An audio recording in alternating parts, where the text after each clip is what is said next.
Ош шаарында 15 жаштагы окуучу атасына таандуу гунаа менен 43 жаштагы адамды койдуруп кетип, жабырлануучу жеринде көз жумду. Окуя 19 февраль күнү Ош шаарындагы Тээки айылында болгон.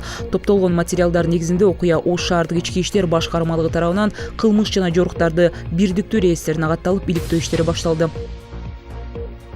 Жалал Абад шаардык прокуратурасы 9 жаштагы баласын мектепке берүүдөн баш тарткан ата-энени сотко бергенин Азаттык жазып чыкты. Маалыматка ылайык, шаарда якын инкарчы деп эсептелген үй-бүлө баласын окутуудан баш тартып жатат. Шаар бийлиги менен казыят баланы мектепке тартууга аракет кылуу чакырыгы менен атасы макул болгон эмес. Баланын атасы дааватка чыгып кеткен. Конституциянын талаптары жана жашы жете электер жөнүндө ченемдик укуктук актылар бузулган. Ошондуктан ата-энени баласын мектепке берүүгө милдеттендириш үчүн сотко кайрылуу болгон. 22 февралда Казакстандын бир нече шаарларында нааразычылык митингдер өтөт деген маалыматтан кийин бийлик жоопкерчилик кандай болоорун эскертүүдө.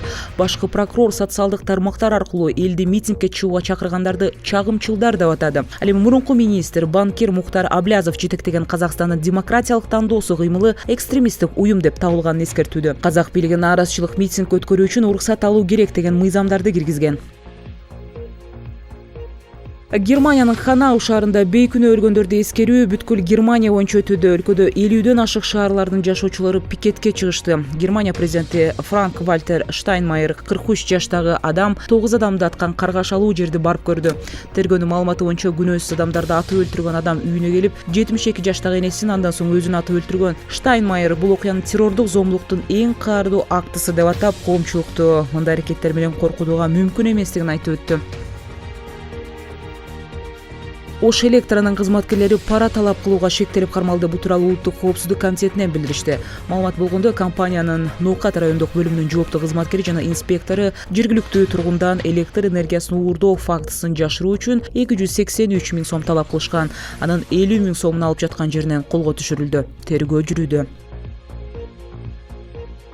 Февраль айынын башынан бери алтын корунун баасы 50 миллиард 31 миллион сомго жеткен. Улуттук банктын сайтында жазылган маалыматта бул жылдын башына салыштырмалуу запастын наркы 48 миллиард сомго көбөйгөнү белгиленет. Улуттук банктагы ачык маалыматтарга ылайык, алар 2008 жылдан бери жарыяланып келет. Бул рекордтуу көрсөткүч. Анда Кыргызстандын 2,5 миллиард сомго бааланган алтыны бар экендиги айтылган.